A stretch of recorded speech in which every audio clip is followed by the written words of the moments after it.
going to do a tour review about the Islam is the Light doll. You know, I've been through a ton of heartbreak. You've been through a ton of heartbreak, and that's what that is. I mean, it doesn't make sense. You should know better than to do something like that. Okay, listen clearly. So,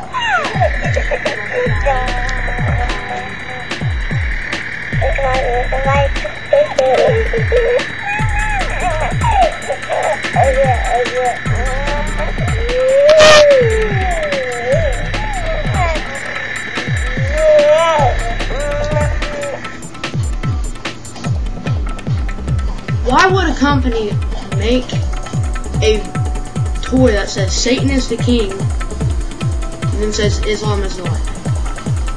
Why would they do it? Seriously. Why would they make a video like that? I mean a toy. Listen closely at the beginning.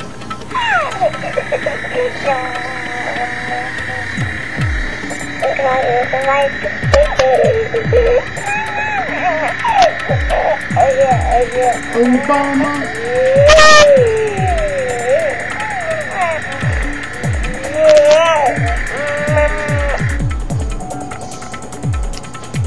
Okay, well, I didn't hear it, but it does say it.